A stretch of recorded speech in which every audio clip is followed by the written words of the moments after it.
नमस्कार। मैं श्रीपाद बख्शी पुनः उपस्थित हूँ आपके सामने पानी से जिंदगी से एक और मोती लेकर। सुबह सुबह स्कूल यूनिफॉर्म पहने बच्चों को स्कूल जाते देखना जाने अनजाने कभी न कभी अपनी स्वयं की स्कूल जिंदगी से सभी को जोड़ता है। जैसे जमाना बदलने का प्रभाव सभी क्षेत्रों पर पड़ा, इस क्षेत्र में भी स्वाभाविक रूप से पड़ा। यदि सिर्फ स्कूल जाने की व्यवस्था पर ध्यान दें तो जहां पहले लगभग 100% बच्चों को पैदल ही जाना होता था, क्योंकि स्कूल में प्रवेश दिलाने का सबसे महत्वपूर्ण घटक या पैमाना पास वाली स्कूल होता था, ताकि बच्चा स्वयं स्कूल आना जाना कर सके। थोड़ी बड़ी क्लास हो जाने पर पैदल के अलावा दो तरीके और जुड़ते थे।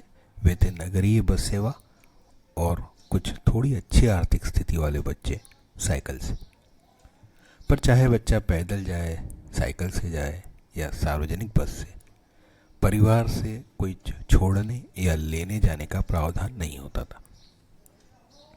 जो बच्चे सार्वजनिक बसों से आना जाना करते थे वे एक बहुत अच्छा कार्य और करते थे कि स्कूल के दोस्तों के साथ पैदल जाकर बस में लगने वाले किराए को बचाकर स्कूल के सामने वाले बैठने वाली बेर और कवीट बेचने वाली दादी माँ से कुछ सामान खरीदकर यदा कदा खुद और दोस्तों को उस अभूतपूर्व आनंद का लाभ उठाने देने का पुनीत कार्य करते थे।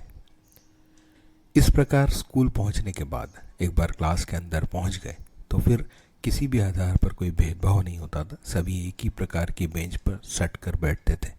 कॉपी, किताबें, यूनिफॉर्म, पेन, पेंसिल और शिक्षकों के प्रति अच्छे या बुरे विचार सभी एक जैसे रहते थे।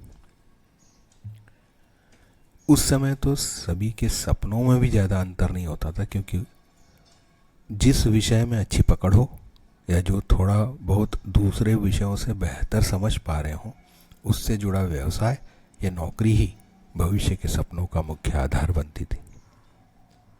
आज जब उन सपनों और आज की वास्तविकता को जोड़ते हैं तो विचार थमने का नाम ही नहीं लेते।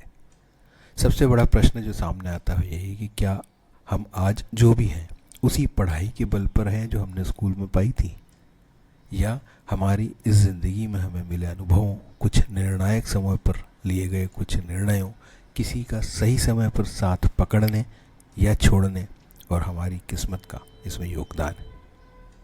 निचोड़ तो यही निकलेगा कि शायद इन सभी बातों का उसमें समावेश है, क्योंकि आज हमारी ज़िंदगी जैसी भी है उस समय तो हमें कतई एहसास नहीं था कि ऐसी होगी।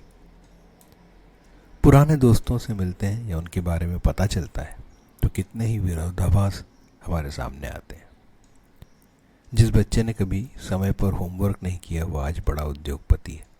जो स्कूल में प्रथम आने वाला अभी भी अपने को स्थापित करने के प्रयास में, बेंच के सबसे पीछे बैठने वाला, कुछ भी पूछे जाने पर जवाब ना दे सकने वाला और यदा कदा घर पर बगैर बताए क्लास से भाग जाने वाला साथी हो सकता है आज नेता हो, समाज में इज्जत से देखा जा रहा हो। खेलों में हमेशा अव्वल रहने वाला आज जिंदगी से जंग लड़ रहा है। मेरा एक स्कूल सहपाठी तो आज एक प्रसिद्ध बाबा है जिनके सैकड़ों की संख्या में भक्त हैं। शायद स्कूल के क्लासरूम में चलने वाले नियम जो सबके लिए समान होते हैं वे जिंदगी में लागू नहीं होते। यहाँ तो प्रत्येक के लिए खेल भी अलग है और नियम भी। मेहनत, लगन जैसी मूलभूत बातें तो सभी के लिए लागू होती हैं, पर उनके साथ किस्मत का तड़का भी आवश्यक है जो हमारे हाथ में नहीं। किसी व्यक्ति का सही समय पर सही जगह पर होना और किसी का गलत जगह पर गलत समय पर होना जिंदगी के सारे समीकरण बदल देता है। बहरहाल अब यादों से वापस आते हैं और आनंद लेते हैं उस बच्चे को स्कूल जाते देखने का, जिसको लेने के लिए एक वातानुकूलित बस घर के दरवाजे पर खड़ी है। उसके माँ बाप उसे बस में बिठा रहे हैं, उसकी स्कूल बैग और वाटर बोतल अपने हाथ में थामे, और बस को भी कुछ देर तक निहार रहे हैं जब तक वह आंखों से ओझल नहीं हो जाती। जो भी उस बच्चे के उज्जवल भविष्य के लिए मन ही मन भावनाएं जरूर आती हैं और उन्हें आशीष देती हैं। जय हो, नमस्कार।